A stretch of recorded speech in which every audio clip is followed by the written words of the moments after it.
ওম শান্তি। 8ই আগস্ট 2024, প্রাতমূল্যী বাপদাদা মধুবন। মিষ্টি বাচ্চারা, বাবা, টিচার এবং সদ্গুরু এই তিনটি শব্দ স্মরণ করো, তবে অনেক বিশেষত্ব এসে যাবে। প্রশ্ন: কোন বাচ্চাদের প্রতিটি পদক্ষেপে পদ্মগুণায় জমা হতে থাকে?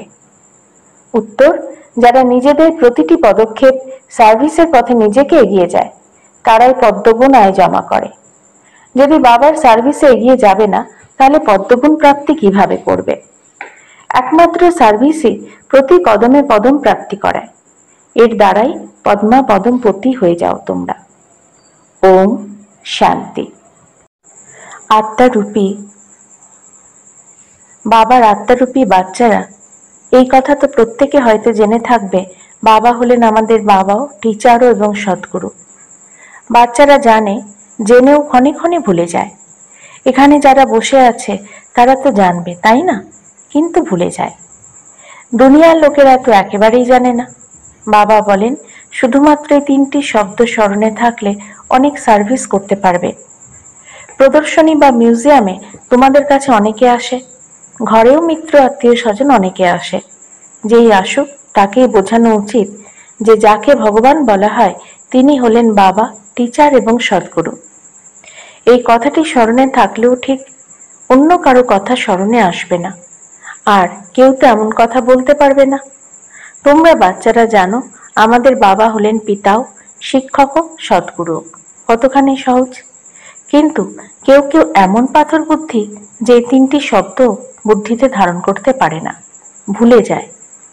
বাবা আমাদের মানুষ থেকে দেবতা করেন, কারণ অসীম জগতের বাবা তিনি, তাই না? অসীম জগতের পিতা অবশ্যই অসীম জাগতিক উত্তরাধিকার দেবেন। অসীম জাগতিক উত্তরাধিকার থাকে দেবতাদের কাছে। শুধু এইটুকু স্মরণ করলে ঘরেও অনেক সার্ভিস করতে পারবে। কিন্তু এই কথাও ভুলে যাওয়ার দরুন কাউকে বলতে পারো না। ক্ষণে ক্ষণে ভুলে যাও তোমরা, কারণ সম্পূর্ণ কল্পে ভুলে থেকেছ। এখন বাবা বসে বোঝাচ্ছেন। বাস্তবে এই জ্ঞান হলো খুবই সিম্পল, যদিও স্মরণের যাত্রা দ্বারা সম্পূর্ণ হওয়া, এতে পরিশ্রম রয়েছে।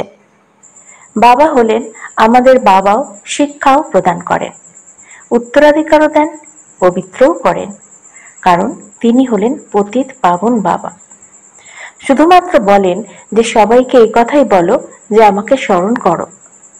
বাবার সার্ভিসে একটুও না এগোলে পদ্মগুণ প্রাপ্তি হবে কিভাবে? পদ্মপতি তো সার্ভিসের দ্বারাই হতে পারবে।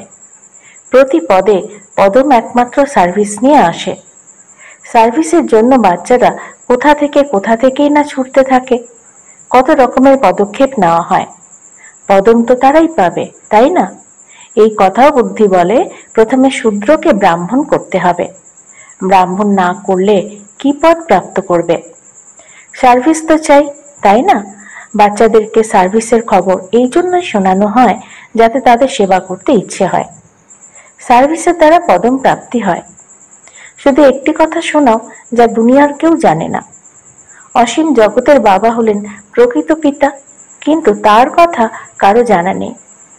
গড ফাদার এমনি বলে দেয়।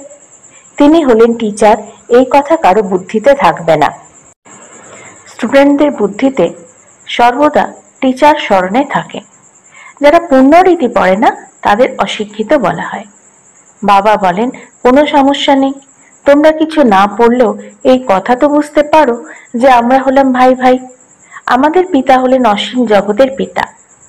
বাবা আসেনি এক ধর্মের স্থাপনা করতে, ব্রহ্মা দ্বারাই করেন। কিন্তু লোকেরা কিছুই বোঝে না। যদি কখনো ঈশ্বরের আগমন না হতো তো তাকে আহ্বান করা হয় কেন যে হে লিবারেটর এসো, হে পতিত পাবন এসো। যখন পতিত পাবনকে স্মরণ করে তাহলে শাস্ত্রপাঠ কেন করা হয়? তীর্থযাত্রা কেন করা হয়? সেখানে কি তিনি বসে আছেন? কেউ জানেই না। যখন পতিত পাবন হলে ঈশ্বর, তখন গঙ্গা স্নান ইত্যাদি দ্বারা কেউ কিভাবে পবিত্র হতে পারে? স্বর্গে কেউ কিভাবে যাবে? জন্ম তো এখানেই হবে। নতুন দুনিয়া ও পুরনো দুনিয়ায় তফাৎ তো আছে, তাই না? এই যুগকে সত্যযুগ থোড়াই বলা হবে। এখন তো হলো কলিযুগ। মানুষের বুদ্ধি একেবারে পাথর বুদ্ধি হয়েছে। যেখানে একটুও সুখ দেখে স্বর্গ ভেবে নেয়। এই কথা বাবাই বোঝান। বাবা কটু কথা বলেন না, বাবা শিক্ষাও দেন, সবাইকে সদ্গতিও দেন। ভগবান হলেন পিতা, তাহলে পিতার কাছে অবশ্যই কিছু প্রাপ্ত হওয়া উচিত।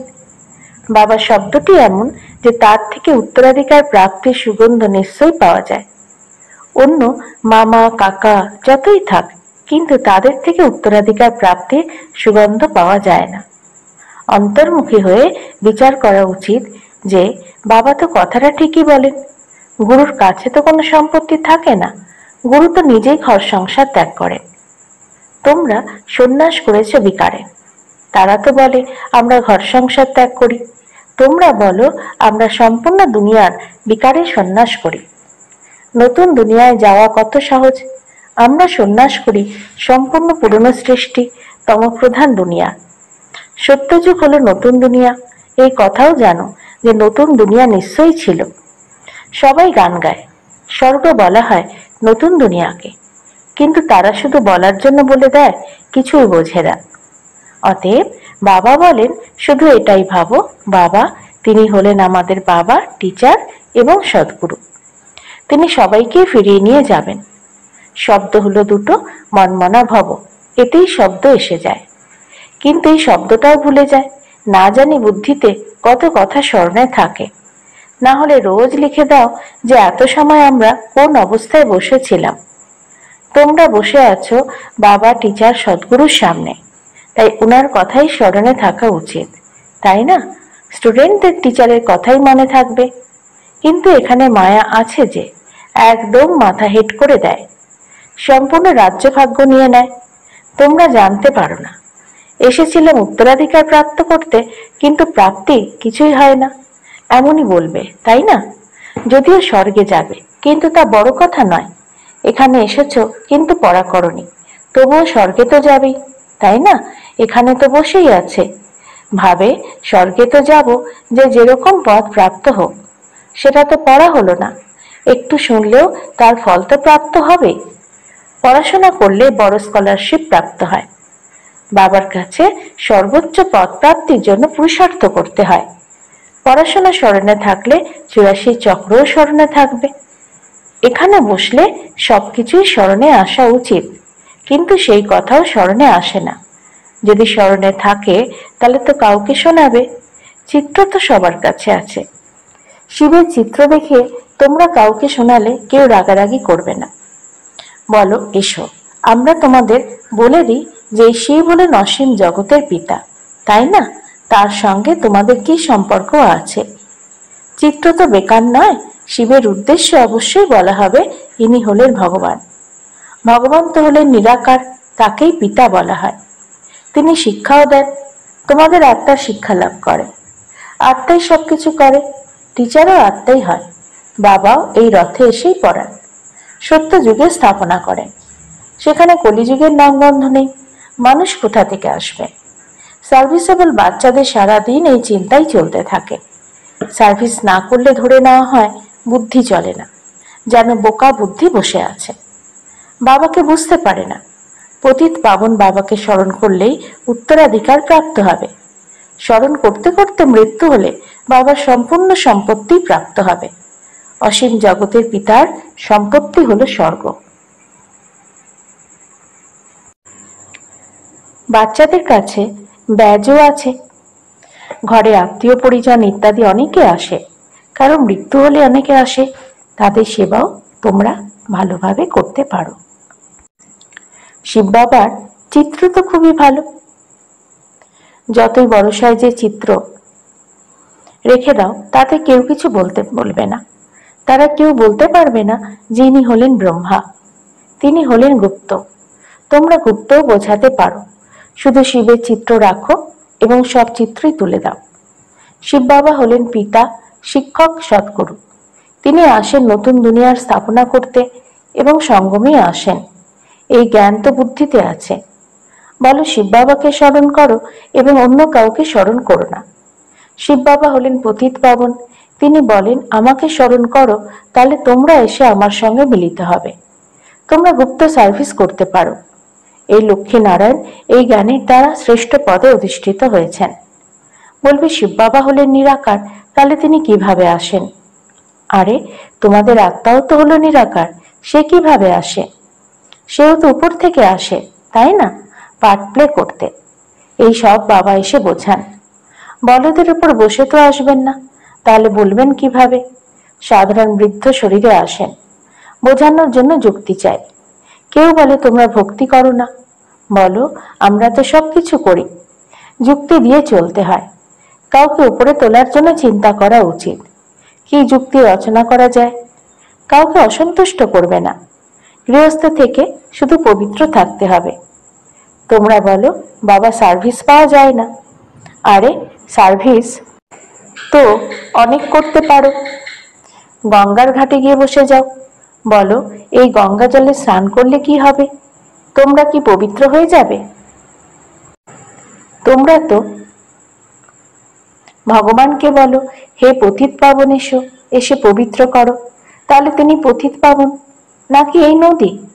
এমন নদী তো অনেক আছে, বাবা পতিত পাবন তো হলেন একজনই। এই নদী তো সর্বদা আছে, বাবাকে পবিত্র করতে আসতে হয়। আসন্ন পুরুষোত্তম সঙ্গম যুগে এসে পবিত্র করেন। সেখানে কেউ পতিত থাকে না, নাম হলো স্বর্গ, নতুন দুনিয়া। এখন তো হলো পুরনো দুনিয়া। এই সঙ্গম যুগের কথা তোমরাই জানো, আর কেউ বুঝতে পারে না। বাবা তো অনেক প্রকারের সার্ভিসের যুক্তি বুঝিয়ে দেন। বোকা হয়ে যেও না। বলা হয় অমরনাথেও পায়রা থাকে, পায়রা সংবাদ পৌঁছে দেয়। এমন নয় পরমাত্মার সংবাদ উপর থেকে পায়রা আনবে, এই কথাও শেখানো হয়। পত্র লিখে পাখির পায়ে বেঁধে দিলে নিয়ে যাবে। তাদের সহজ উপায়ে দানা প্রাপ্ত হলে অন্যদিকে ঘুরে দাঁড়ানোর প্রয়োজন হয় না। তোমরা এখানে দানা প্রাপ্ত করো। তোমাদের বুদ্ধিতে আছে বিশ্বের বাদশাহী, যা এখানেই প্রাপ্ত হয়। তারা ভাবে দানা এখানে পাওয়া যায়, তো সেখানেই ভিড় জমায়। তোমরা তো হলে চৈতন্য, তোমরা অবিনাশী জ্ঞান রত্নরূপী দানা প্রাপ্ত করো। শাস্ত্রেও লেখা আছে পাখিরা সাগর শুকিয়েছে, অনেক কাহিনী লিখে দিয়েছে। মানুষ বলবে সত্য, তারপরে বলে সাগর থেকে দেবতারা উঠে এসেছেন, রত্নের থালা সাজিয়ে নিয়ে আসেন, বলবে সত্য।